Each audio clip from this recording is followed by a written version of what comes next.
Sarah and Tom lived in a charming Victorian house in a leafy London neighborhood, where the tranquility of the streets and the distant sound of church bells at dusk created the perfect setting for raising a family. They were already parents to Oliver, a 3-year-old boy with bright and curious eyes, who loved to explore the garden in search of insects and spent hours playing with his dog, a Labrador named Max. Sarah and Tom's life seemed like a dream come true, but something was still missing for this happiness to be complete. The desire to give Oliver a little brother or sister was constant. For a year, Sarah and Tom tried to conceive again, with hope and anticipation growing every month. When they finally found out that Sarah was pregnant, the feeling was pure euphoria. It was a sunny spring morning, and Sarah almost couldn't believe it when she saw the positive pregnancy test. Tom, who was in the kitchen preparing breakfast, put down his spatula and ran to his wife as soon as she called him, his eyes teary with happiness. They hugged each other tightly, feeling the weight of expectation turn into an inexplicable lightness. Oliver, still too young to fully understand, noticed his parents' joy and, although he did not know why, he began to laugh and jump, infected by the happiness that filled the house. The months that followed were marked by careful preparations. Sarah and Tom began to transform the old office into a cozy room for the new baby. They painted the walls a soft shade of green, choosing furniture that matched the vintage decor of the house. The crib, made of light wood, was positioned near the window, where the sunlight entered in the morning, warming the room with a golden glow. Sarah spent hours arranging the baby's clothes, folding each piece with care and imagining what it would be like to hold her daughter in her arms. Oliver, curious as always, accompanied his parents shopping for his little sister. On one of these trips to the stores, he chose, with the seriousness of a small adult, a brown teddy bear that he said was the perfect gift for his sister. Tom and Sarah smiled when they saw their son's enthusiasm, certain that he would be an affectionate and protective older brother. When it was time for the ultrasound to find out the baby's gender, Sarah felt her heart beat faster as the doctor passed the device over her belly. She, however, did not want to know the result immediately. He wanted the revelation to be a moment shared with everyone he loved, a moment of surprise and collective joy. The doctor, understanding Sarah's wish, wrote the result on a small piece of paper and handed it to Emma, a longtime friend who was almost like a sister to Sarah. Emma, always ready for a creative surprise, immediately started planning a small party to reveal the baby's gender. The reveal party was organized at Sarah and Tom's house on a sunny weekend. Close friends and family gathered in the garden, where a table was filled with colorful candies and a cake decorated with white icing. Pink and purple balloons floated through the room, creating an atmosphere of anticipation and fun. Everyone was anxious to find out whether it would be a boy or a girl, but no one was more impatient than Tom. He, who always dreamed of having a daughter, was about to fulfill this wish. Finally, the moment has come. Emma, with a mischievous smile, cut the cake, revealing the interior of vibrant pink. At the same time, pink balloons detached from the ceiling of the room, floating towards the blue sky. The revelation was met with applause and laughter, but no one was more thrilled than Tom. He felt his eyes fill with tears, a mixture of happiness, love and relief. She hugged Sarah and Oliver with all the strength she had, feeling that, at that moment, everything was in the right place. "I'll teach her how to play football too," exclaimed Tom, his voice choked with emotion, but with a playful smile that drew laughter from everyone around. As a passionate Chelsea fan, he already imagined Sundays spent at the stadium with his daughter, sharing the passion for football he loved so much. Tom met Sarah on a rainy autumn afternoon, during the first few days of class at the University of London. He, who had won a scholarship thanks to his talent as a striker on the soccer team, was training on campus when he first spotted Sarah. She was with a friend, both running for shelter from the rain, and Sarah's smile when she noticed the situation took away from Tom the concentration he always maintained during training. In that instant, he knew that his life was about to change forever. Throughout their undergraduate years, Tom and Sarah's relationship blossomed. They went through challenges and achievements together, from long nights of study to important victories on the football field. Even when a shoulder injury put an end to Tom's dream of becoming a professional player, Sarah was by his side, supporting him in every decision he made. When they got married, a year after Sarah's graduation, Tom said in his vows that meeting Sarah was the best move he had ever made in his life, drawing tears and smiles from the guests. Now, eagerly awaiting the arrival of their daughter, Sarah and Tom lived in a state of complete happiness. At night, they would lie together in bed, with Oliver nestled between them, and spend hours talking about the future, while feeling the baby's gentle movements growing in Sarah's womb. It was as if each kick, each move was a small promise of everything that was to come. The future seemed bright, full of possibilities and unforgettable moments. They were about to embark on a new adventure as a family, unaware that fate had unimaginable challenges in store for them. But for now, all Sarah and Tom could do was wait with hearts full of love and hope, ready to welcome their daughter and build a new chapter in their lives together. The days leading up to the baby's birth were a mix of excitement and tranquility for Sarah and Tom. With the due date approaching, they dedicated themselves to completing the last preparations to welcome their daughter home. Every day, the baby's room became more welcoming and ready for his arrival. Sarah carefully chose every detail of the decor, from the light curtains that swayed gently in the breeze to the small animal paintings that adorned the walls. Tom, for his part, assembled the crib carefully, making sure everything was perfect for his daughter. Even Oliver, with his childish curiosity, participated by placing the teddy bear he had lovingly chosen in the corner of the crib, already creating an invisible bond with the little sister who was to come. With the due date just 10 days away, Sarah was calm. Having gone through the experience once with Oliver, she believed she knew what to expect. The delivery of her first child had been relatively smooth, and there was no reason to think that this time would be any different. However, life has its own ways of surprising us. In the penultimate week of pregnancy, Sarah woke up one morning feeling a slight contraction. Initially, she didn't worry. After all, she knew it was common to feel mild contractions as labor approached.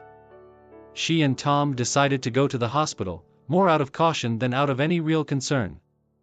As Tom drove through the still sleeping streets of the city, Sarah watched the scenery passing by the window, trying to calm his mind with positive thoughts. When they arrived at the hospital, they were greeted by an experienced doctor, who reassured the couple, saying that everything seemed to be within normal. However, during the consultation, things began to change quickly. Sarah's contractions suddenly intensified, and before they could process what was happening, the water broke. The light, quiet atmosphere of the morning has been replaced by a growing sense of urgency and concern. Sarah began to experience intense dizziness and nausea, something she had not experienced during Oliver's delivery. The feeling of weakness increased by the minute, and despite trying to remain calm, a subtle fear began to settle in his heart. Tom, always strong and confident, began to feel the weight of uncertainty. He had never seen his wife in that state, and the image of Sarah, normally full of life, now pale and frail, shook him to his core. When Sarah suddenly fainted in front of the doctor, panic gripped Tom. He tried to keep his composure, but the anxiety was evident in his voice as he repeatedly asked what was going on. The nurses and the doctor, who had hitherto maintained a serene posture, were now clearly worried. Sarah's vital signs began to drop rapidly, and the bluish color that took over her skin indicated that something was terribly wrong. The hospital, normally a place of well-established routines, has become a scene of frenetic activity. Sarah was quickly placed on a bed and connected to a series of devices that monitored both her and the baby's condition. The heavy silence was interrupted only by the sound of the monitors, which beeped in alert. Tom watched everything, feeling helpless in the face of the situation. The words that once flowed easily now seemed stuck in his throat. He wanted to do something, anything, to help Sarah, but all he could do was watch, plagued by uncertainty and fear. Finally, after a series of rapid tests, the doctor came up with devastating news. Sarah was suffering from an amniotic fluid embolism, a very rare and extremely dangerous complication that occurs when amniotic fluid enters the mother's bloodstream. This caused a severe allergic reaction, leading to the collapse of Sarah's lungs and heart. The medical team knew they had little time to act. Sarah was immediately taken to the operating room, while Tom was left outside, caught in a whirlwind of emotions. The nurses tried to reassure him, but nothing seemed able to ease the weight Tom felt on his chest. He insisted on accompanying his wife, but was told that the situation was too delicate, and that his presence could hinder the doctors. Those words fell on him like a bucket of cold water. The possibility of losing Sarah, the woman with whom he had shared a decade of love and companionship, was something he simply could not accept. Feeling overwhelmed by helplessness, Tom knelt on the floor of the hallway, resting his head against the cold wall. His hands trembled as he tried, in the midst of despair, to find some comfort in his prayers. He didn't know if he was praying or just trying to make sense of this chaotic situation, but he knew he needed to be strong. Not only for Sarah, but also for her daughter, who was still fighting for life inside her mother's womb. As Tom faced his despair, in the operating room, the doctors did everything they could to save Sarah and the baby. The clock seemed to be ticking against them, and every second was precious. Sarah, now unconscious, struggled silently as medical staff tried to control the bleeding and stabilize her vital signs. However, at 10:20 that morning, the situation reached its most critical point. Despite the team's tireless efforts, Sarah was pronounced dead. The news fell like a bomb on everyone in the room. But there was no time for regret. There was still a life to be saved. Sarah's baby, who was also at risk, needed to be pulled out quickly. Tom, still waiting outside, had no idea what was going on. He paced back and forth, lost in thought, reliving in his mind the happy times he had shared with Sarah, and trying to prepare for whatever came next. Inside the operating room, the team was able to perform the emergency delivery, bringing a baby girl into the world. She cried faintly, but that sound, as faint as it was, brought a glimmer of hope to everyone there. The baby, although premature, was alive. But as Tom held his daughter in his arms for the first time, he felt a bittersweet mix of emotions. The joy of having his daughter, which he and Sarah had been waiting for, was mixed with the paralyzing fear of having to say goodbye to the woman he loved. It was then that something miraculous happened. As doctors prepared to transfer Sarah to the ICU, they noticed a small sign of life.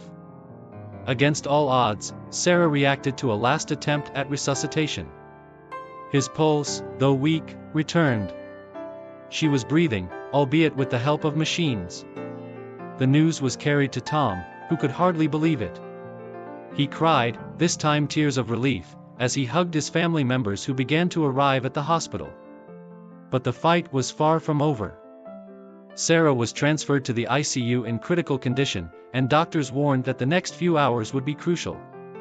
While Tom cared for Grace, the name he had chosen for his daughter, the doctors went to great lengths to keep Sarah stable. The hours that followed were a true test of faith and resilience.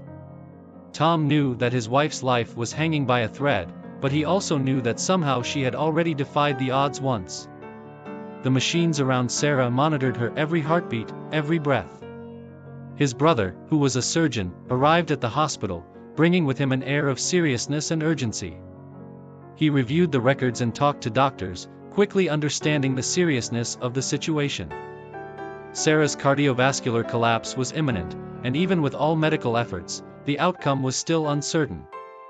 Tom, holding Grace in his arms, felt torn between love for his daughter and fear of losing his wife. He then decided to enter the ICU, to be by Sarah's side, even if only for a few moments.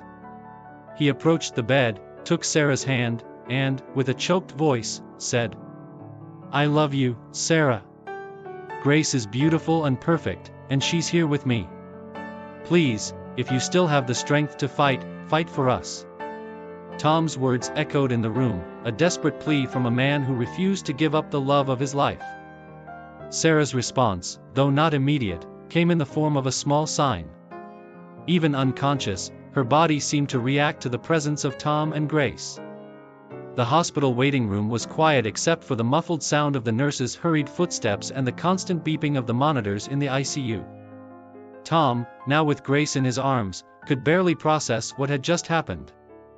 The miracle of Sarah reacting to resuscitation, even after she was declared dead, was something he could never forget. But he knew that despite this twist, the fight was far from over.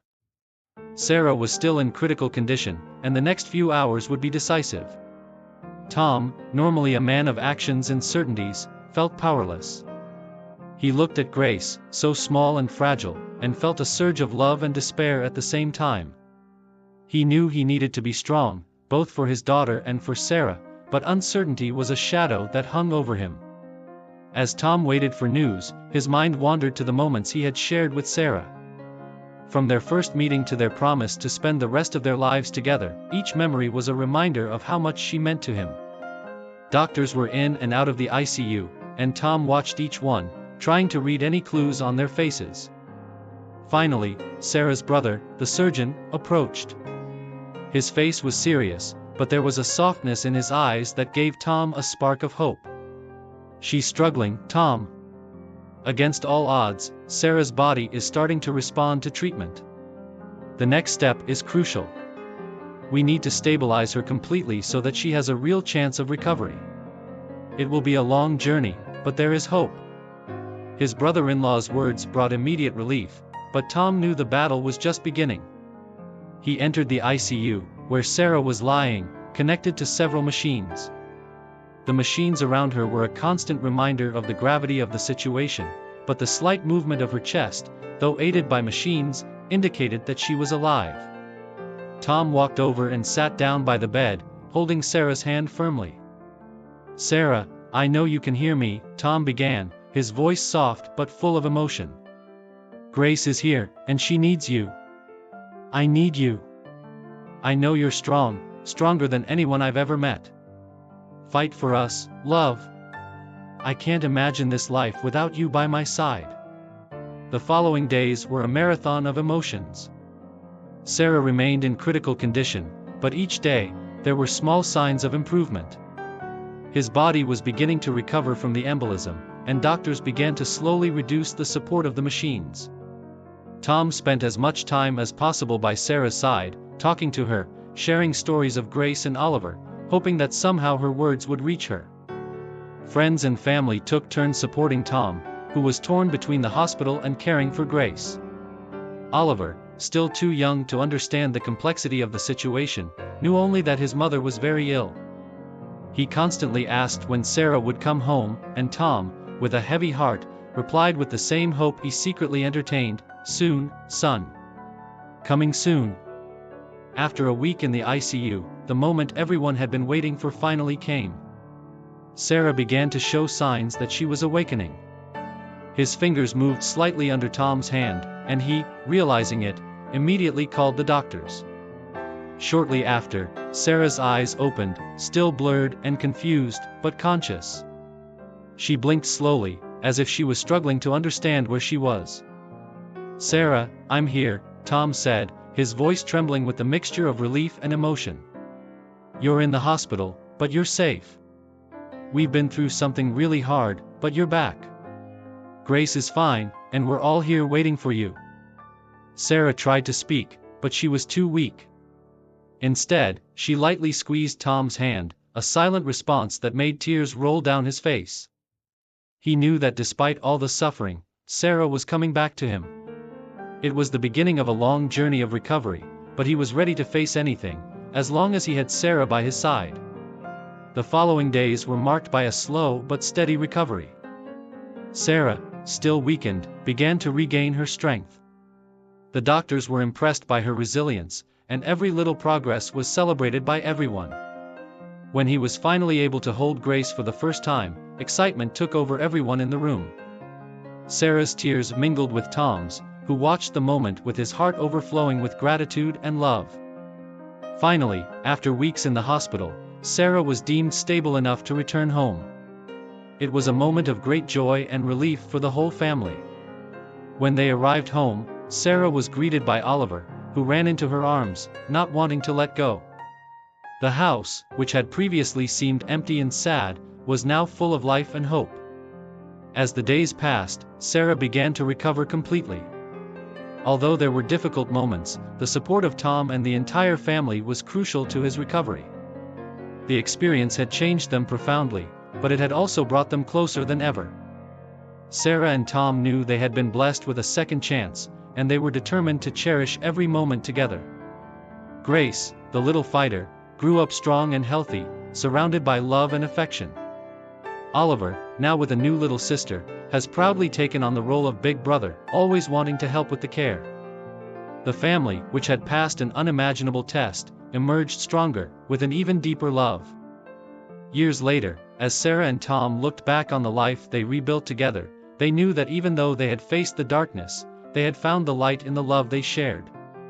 And with Grace and Oliver by their side, they were ready to take on any challenge life threw at them.